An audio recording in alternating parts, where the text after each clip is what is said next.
Throughout history, there's always been suicide units. For instance, in the Philippines, the Moro had the Juromentado.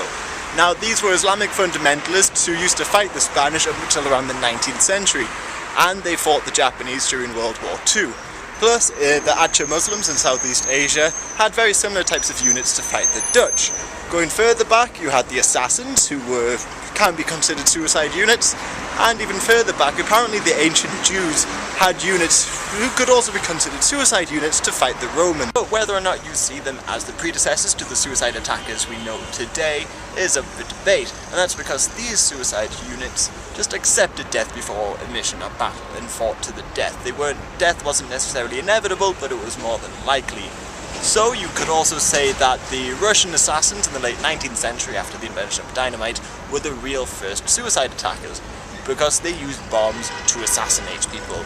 But sometimes they killed themselves accidentally. For instance, the assassin of Tsar Alexander II just threw the bomb too close to himself and then killed himself. So he could be considered a suicide attacker, but it seemed like a mistake. So you could say that the predecessors to the suicide attackers we know today were in fact the Japanese. After all, they had kamikaze pilots, and they also had Kai-10, which were suicide torpedo boats. But I would argue that the predecessors to the suicide bombers we know today were the Chinese. During the 1911 revolution, there were some early suicide units called the Dare to Die Corps, but once again, these were people just willing to sacrifice their lives in battles that they stood no chance of winning.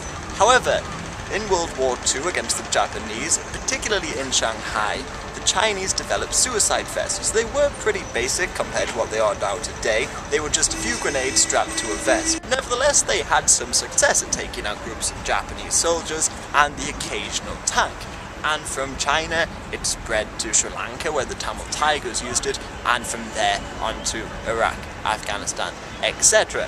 So the Chinese were the first to develop suicide vests, but the Chinese were the first to develop a lot of explosives, and I'll name a few just to end off the video. In the 14th century, there was a manual of sorts written called Huolong Jing, and it details a lot about gunpowder and how to use it. They had fire lances that shot pellets, they had ceramic grenades, they had other things like landmines made out of cast iron and sea mines made out of ox bladders. They also had fire arrows, which were essentially just shooting a lot of arrows out of a tube, and cannons. These weapons, however, probably predate the 14th century. Fire lances, for instance, were recorded in the 10th century, and they were probably used a lot earlier than that. However, keeping with World War II briefly, there were two strange explosive devices planned and created during this time that I think you might be interested in knowing.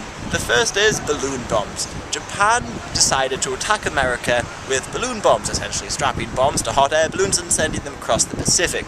It was essentially a failure, but a few people in Oregon were killed by them. The Americans, on the other hand, planned to use bat bombs, strap bombs to bats and send them into Japan.